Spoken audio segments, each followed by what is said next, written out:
Joining us now, Ann Coulter, author of In Trump We Trust, and more importantly, for this context, Adios America, the definitive book on our failed immigration policies, where they came from, what they are, and what we should do about them. Ann, thanks for joining us. Absolutely. To discuss that magnificent book. Yes, and the fact that clearly no one in the media has read it. Your latest column gives them some simple advice. Learn a bit about our laws. I love this. Yes, at least in the case of Jacqueline Thompson, I don't think she can read because she certainly can't Google, nor can most of the Fourth Estate, apparently. But, I mean, that is the theme of every one of these immigration issues. The media aggressively start humming and covering their ears whenever actual facts about anything having to do with immigration comes up. And they quote the poem on the Statue of Liberty. That's the other thing that they do. Right. I'm going to start countering that by quoting Merle Haggart's Okie from Muskogee, which has far more of an American provenance than, some French socialist who adds this later. But I didn't know we were allowed to start citing poems as if they were founding documents. And Merle Haggard is definitely more of a founder than Emma Lazarus is. But no, this is about these phony humanitarian cases. America is an incredibly generous country. We've taken, over the last few decades, more refugees and asylees than the rest of the world combined, but there gets to be a limit. And our patience is being tried, particularly when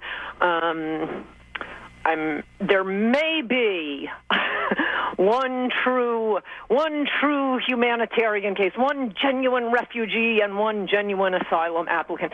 And I would also say there may be one real Nigerian prince, and he has a lot of money for us, and hey, maybe we should try that. But the evidence is overwhelming that all of these asylum cases are just a scam being led by left-wing lawyers who hate our country and want to wreck it, with many articles, not only in the New Yorker and the New York Times, and many examples. Every time, as I describe in my column this week, usually the only way we find the frauds is when the asylee becomes a spectacle, like the maid at the Sofitel Hotel who sued that guy who was the head of the IMF, the International Monetary Fund, the French guy, falsely accusing him of rape, and then someone checks. Oh yeah, she claimed she was raped and tortured in her home country. That's how she got asylum. And it turns out that was she was listening to scripts. She was listening to scripts for what to say that she had been passed by her landlady, who had also been granted asylum by listening to the same tapes. The advantage of the humanitarian cases is that you are instantly eligible for Medicare, Medicaid, all kinds of benefits. One of the good ones I had in my column today was an actual perpetrator of the Rwandan genocide, the one who pointed out the women and children to be slaughtered, thousands of women and children killed at her instruction. But our immigration bureaucracy, oh, don't you worry, Larry. They have an eagle eye. They can ferret out anything. They granted her asylum. It took 10 years of this Beatrice woman living off the American taxpayer with her two children. Oh, don't separate the children from her mother. For federal prosecutors, not immigration lawyers, you will note.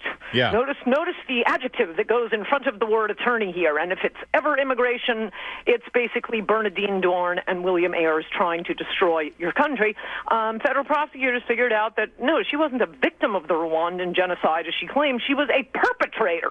She had asylum for 10 years and got citizenship with the snap of a hand.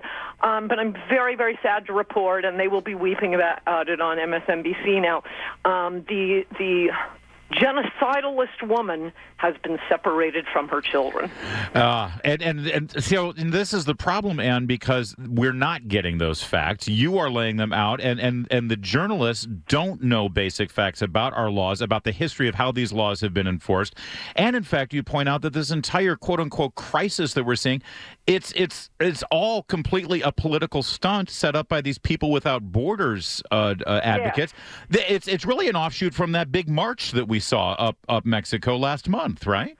Yes, no, it is that they've been marching, but this is Pueblos sin Fronteras, and this is really the most evil organization since the Soviet Union.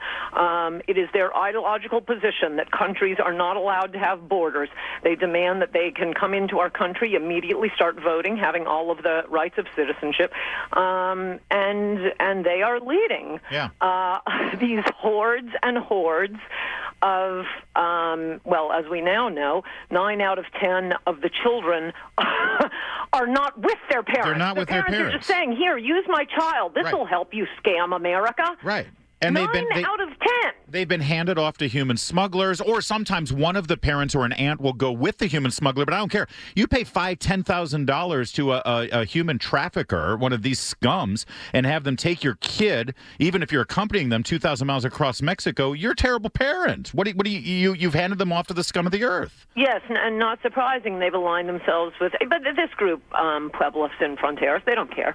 They don't care. They just want to destroy America. America, the greatest force for good in the world, and good luck to the rest of the world once we've wrecked America. Who's going to come save you from the Nazis and warlords and tsunamis and earthquakes then? But that is what these people want to do. It really is incredibly satanic.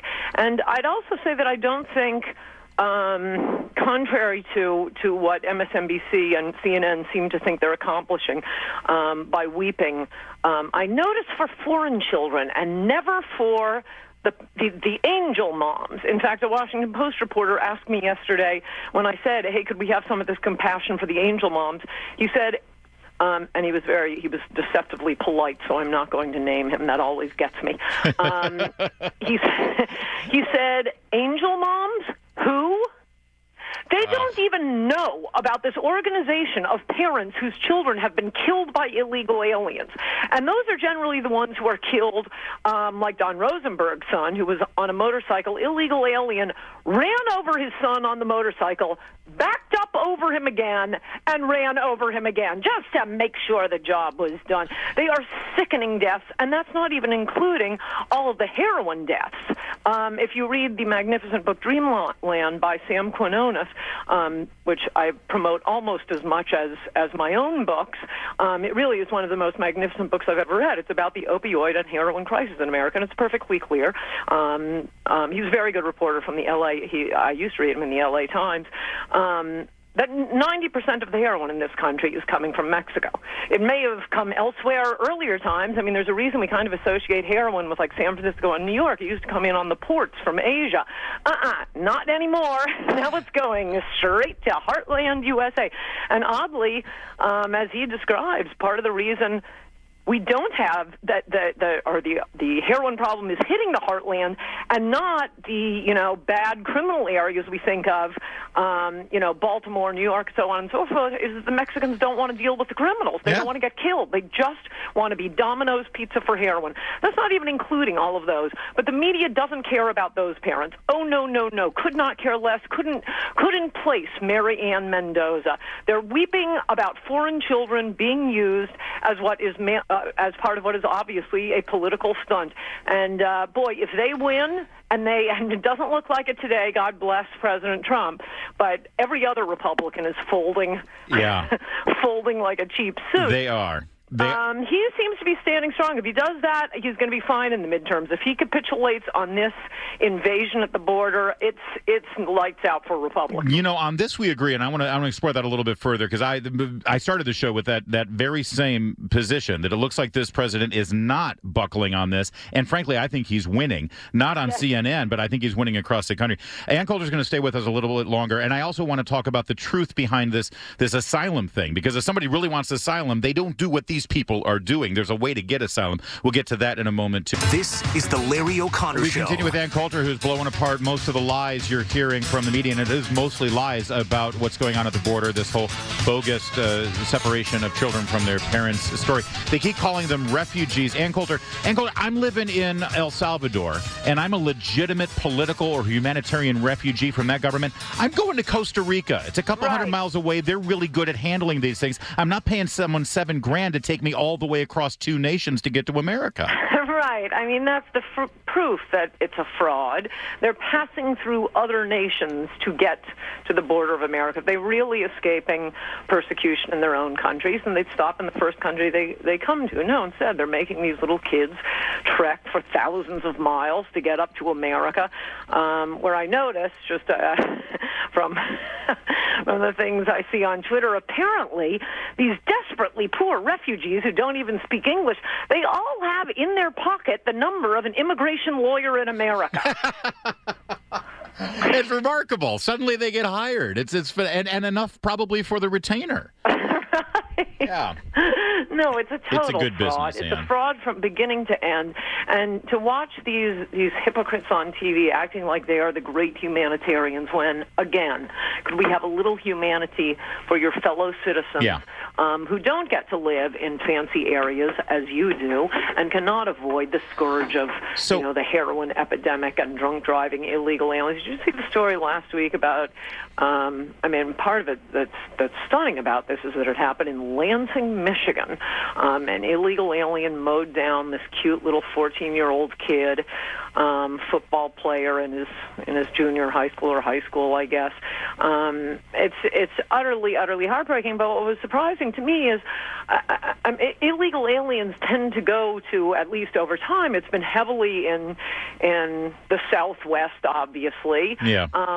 Southeast, there are a few particular countries, Chicago. No, that's not a country, but counties that they go to. Michigan has never been one of them. Yeah. Detroit, as the natives call it, has never been one of them.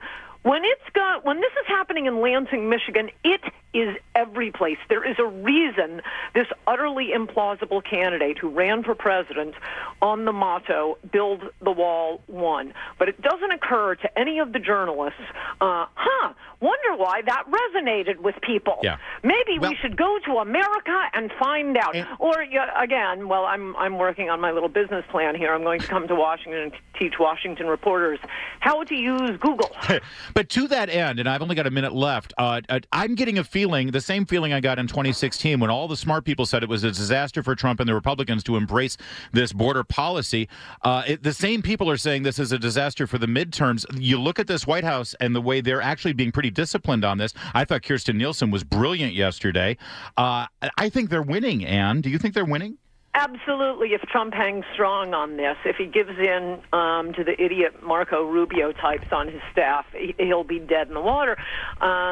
But I'll leave you, this is one of my favorite stories. One of my friends who is a Russia studies major at Harvard, when he was a kid, he goes to the old Soviet Union, and happened to be during Watergate. So, of course, the Soviet Union was playing the Watergate hearings 24/7. They wanted to show, see, America, democracy, see how corrupt it is, see how corrupt it is.